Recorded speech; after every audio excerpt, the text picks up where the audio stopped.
Hello बच्चों, आज हम पढ़ेंगे पाठ 5 स्वराज्य की नींव और इसके लेखक है विष्णु प्रभाकर।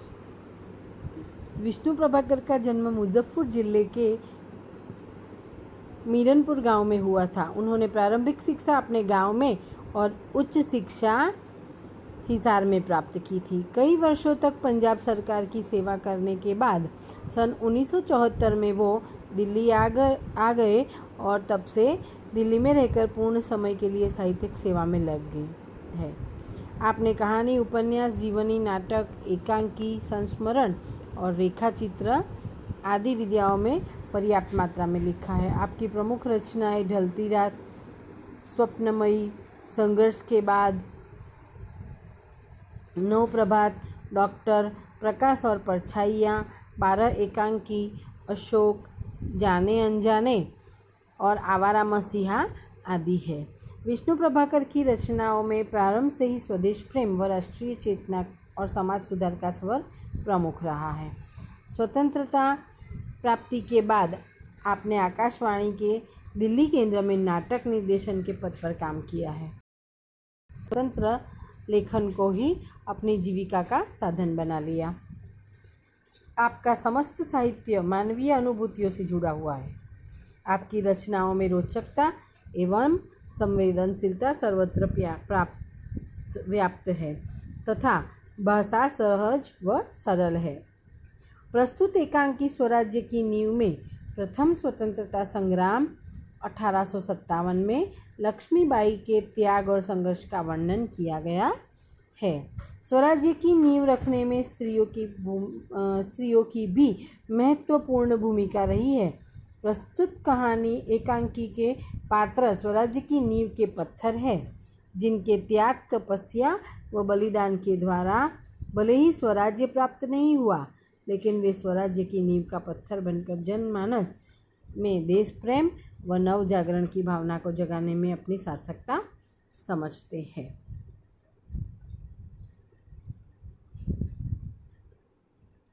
इस एकांकी के मूल 6 पात्र हैं: लक्ष्मीबाई, उनकी सखी जूही, मुंदर, रघुनाथ राव, तात्या और सेनानायक।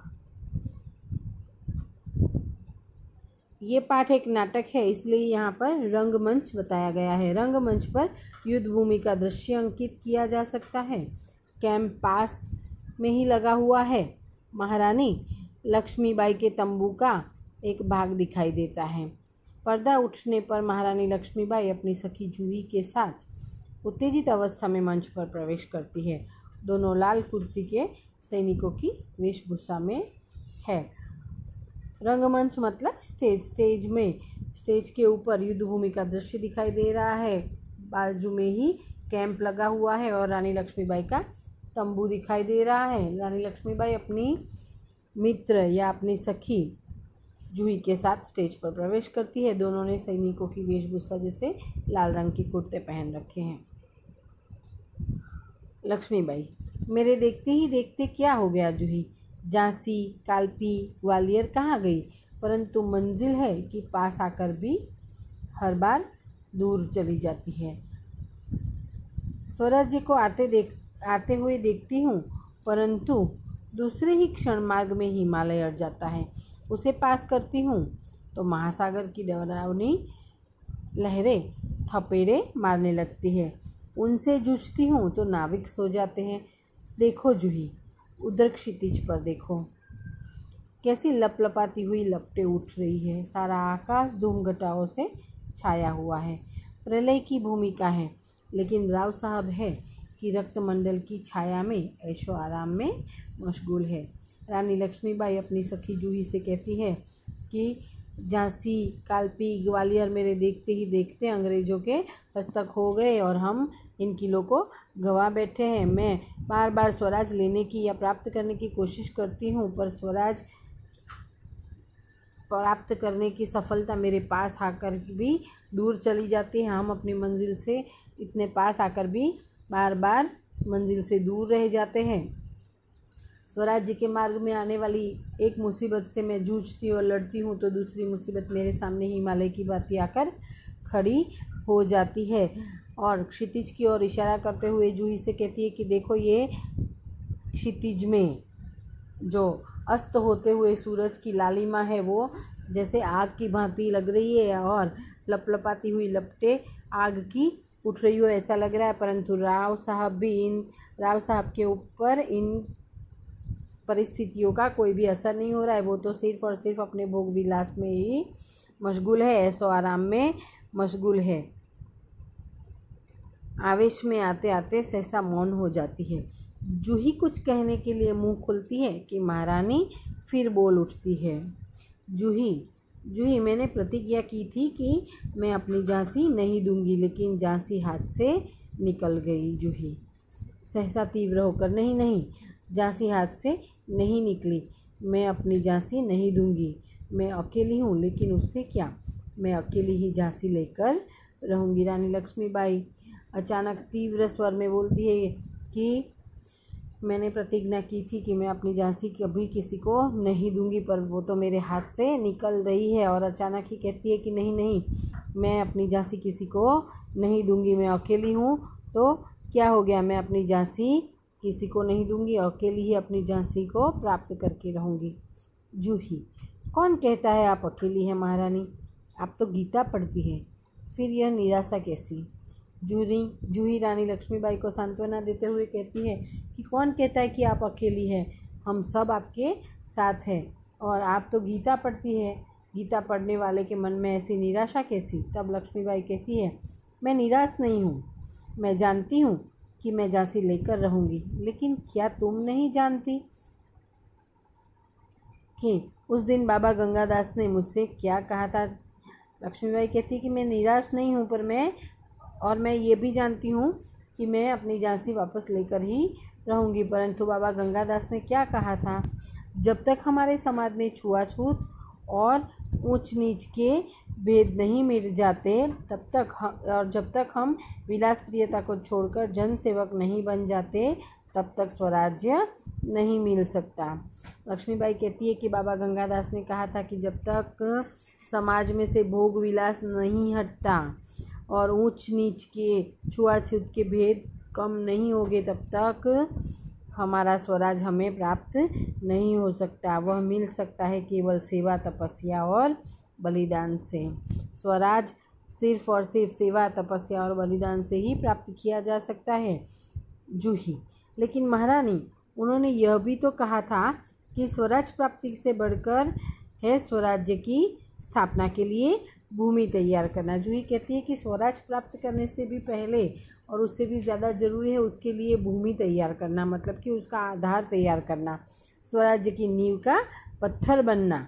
सफलता और असफलता देव के हाथ में है। जूही कहती है कि स्वराज्य प्राप्त करने में हमें सफलता मिले या असफलता मिले वो तो देव के हाथ में है, मतलब कि नसीब के हाथ में है, लेकिन नींव के पत्थर बनने से हमें कौन रोक सकता है, वह हमारा अधिकार है। जूही कहती है कि हमें इस स्वराज की शुरुआत ये करने से कोई नहीं रोक सकता, यह हमारा जन्मसिद्ध अधिकार है। लक्ष्मीबाई मुस्कुराकर, शाबाश मेरी कर्नल, तुम लोगों से ही मुझे यही आशा है। जिस स्वराज्य की नींव तुम जैसी नारियाँ बनने जा रही है वह निश्चय ही महान होगा।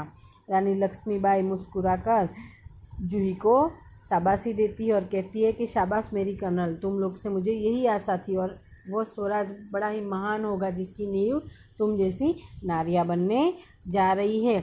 मुझे इस बात की चिंता नहीं है कि वह मेरे जीवन काल में आता है या नहीं, लेकिन मुझे इस बात का दुख अवश्य है कि हमारे पास शक्ति है फिर भी हम दुर्बल है। रानी लक्ष्मीबाई कहती है मेरे जीते जी स्वराज मिले या न मिले मुझे इस बात का दुख नहीं है, परंतु दुख सिर्फ और सिर्फ इस बात का है कि हमारे पास शक्ति और ताकत होते हुए भी हम दुर्बल है।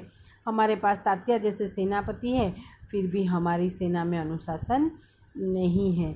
हमारे पास ग्वालियर का किला है फिर भी हम कुछ नहीं कर पा रहे हैं। क्यों? जानती हो क्यों? जूही, जानती हूँ महारानी, हम विलासिता में डूब गए हैं। तभी मुस्कुराती हुई मुंदर वहाँ प्रवेश करती है। मुंदर, कौन कहता है कि हम विलासिता में डूब गए हैं? विलासिता में डूबे हैं राव साहब। बांदा के नवाब और सेनापति तात्या। मुंदर कहती है कि हम लोग तो विलासिता में नहीं डूबे हैं, विलासिता में तो सिर्फ और सिर्फ राव साहब और सेनापति तात्या और बांदा के नवाब ही डूबे हुए हैं। जूही सहसा, नहीं मुंदर, सेनापति नहीं। जूही सेनापति तात्या का पक्ष लेते हुए कहती कि नहीं, सेनापति नहीं डूबे हुए हैं भोग विलास में। मुंदर मुस्कुराती है, ओह समझी, तुम तो उनका पक्ष लोगी ही। जूही दृढ़ स्वर में, मैं उनका पक्ष नहीं लेती, लेकिन जो तथ्य है उसको छिपाया नहीं जा सकता। सरदार तात्या राव साहब को अपने तन मन का स्वामी मानते हैं। मुंदर, और तुम उनको अपना स्वामी मानती हो। जूही कहती है कि सरदार तात्या राव साहब को अपने तन मन का स्वामी मानते हैं, मतलब सिर्फ और सिर्फ राव साहब के कहे अनुसार ही काम करते हैं। मुंदर, और तुम उनको अपना स्वामी मानती हो। जूही, हाँ, मैं उनको अपना स्वामी मानती हूँ और मानती रहूँगी, लेकिन उनसे भी अधिक मैं महारानी को अपना स्वामी मानती हूँ। मुंदर कहती है कि मैं तात्या को अपना स्वामी मानती हूँ, पर उनसे भी अधिक स्वामी महारानी को मानती हूँ, और महारानी से भी बढ़कर मैं अपने देश को अपना स्वामी मानती हूँ। देश के लिए मैं सरदार को भी ठुकरा सकती हूँ, ठुकरा चुकी हूँ। जूही कहती है कि मेरे लिए मेरे देश से बढ़कर, महारानी से बढ़कर और कोई नहीं है, मैं किसी को भी ठुकरा सकती हूँ। मुंदर शक पकाकर, जूही तू तो नाराज़ हो गई, मेरा यह मतलब नहीं था, मैं तो केवल इतना ही कहना चाहती थी कि जब तूने उन्हें अपना स्वामी मान ही लिया है तो तू उन्हें रोकती क्यों नहीं। मुंदर कहती है कि अरे जूही तू नाराज़ मत हो, पर जब तू उन्हें अपना स्वामी मानती है तो तू उन्हें समझा और तो उन्हें रोक। लक्ष्मीबाई, जूही ने उन्हें रोका है मुंदर, मैं जानती हूँ। जब राव साहब के कहने पर तात्या इसे नाचने के लिए बुलाने को आए थे, तब इसने उनको बुरी तरह धुतकार दिया था। लक्ष्मीबाई कहती है कि मैं जूही को जानती हूँ, जूही ने राव साहब को कितनी ही बार रोका है और तात्या को भी रोका है।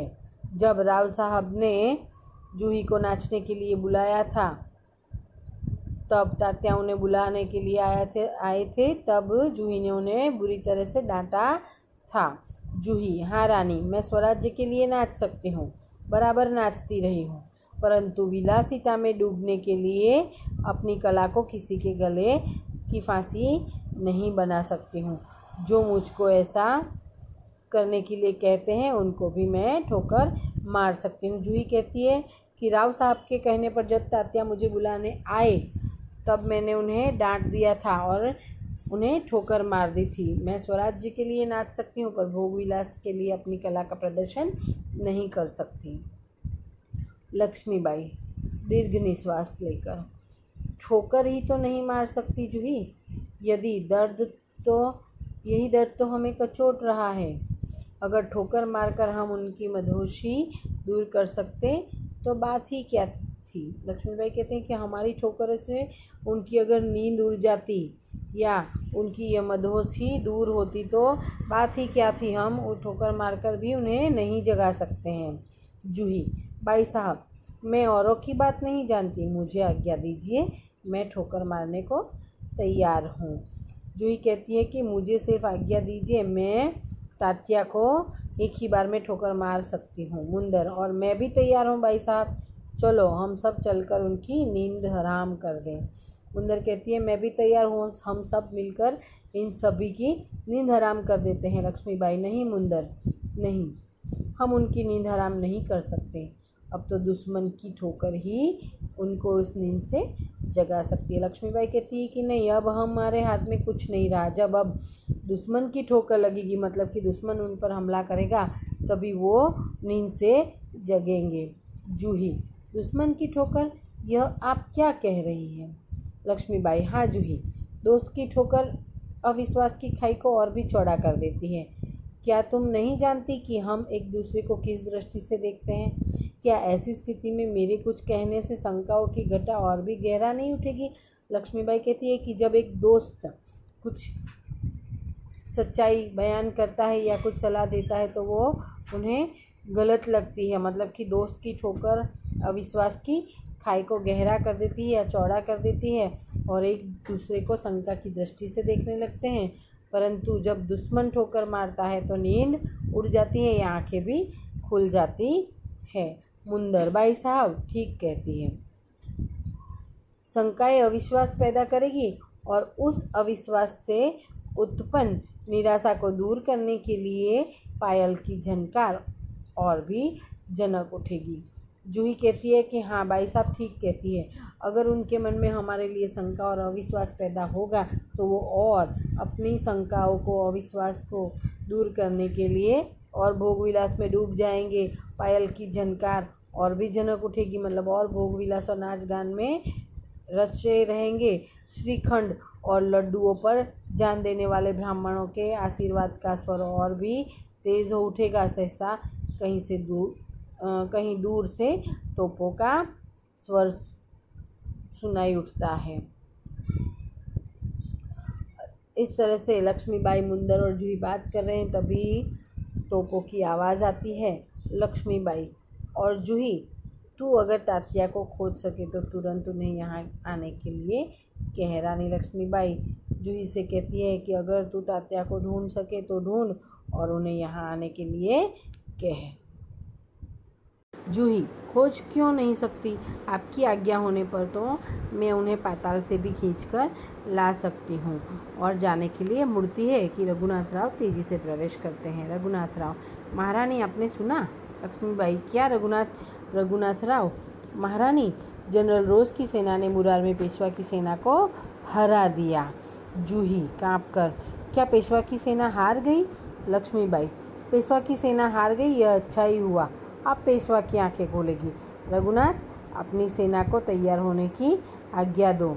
रोज ग्वालियर का किला नहीं ले सकेगा। लक्ष्मीबाई कहती है कि अच्छा ही हुआ कि पेशवा की सेना हार गई, अब उसकी आंखें खुलेगी और रघुनाथ से अपनी सेना तैयार करने के लिए कहती है।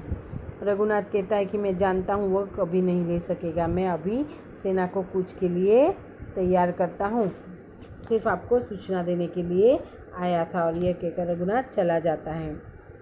लक्ष्मीबाई और जूही, तुम भी जाओ सहसा बाहर देखकर, लेकिन ठहरो, शायद सेनापति तात्या इधर ही आ रहे हैं। जूही बाहर देखकर, जी हाँ, ये तो सेनापति सरदार तात्या ही है।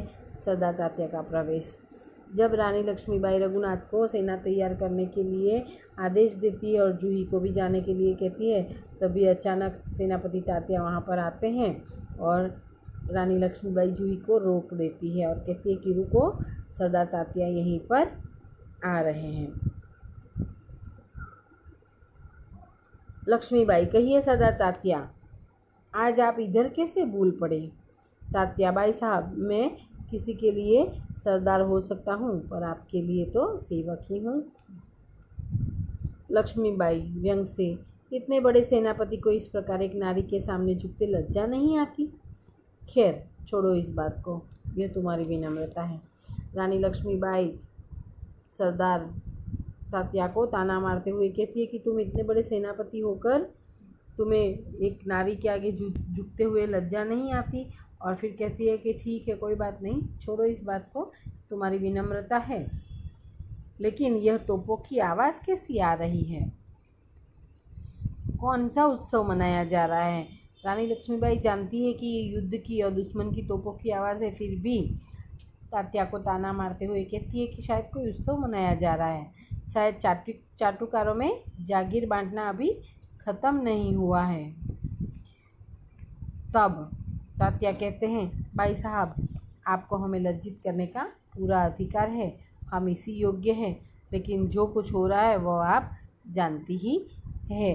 तात्या कहता है कि रानी, आप तो जानती है क्या हो रहा है, फिर हमें इस प्रकार लज्जित कर रही है, और आपको हमें लज्जित करने का पूरा अधिकार है क्योंकि हम इसी के लायक है।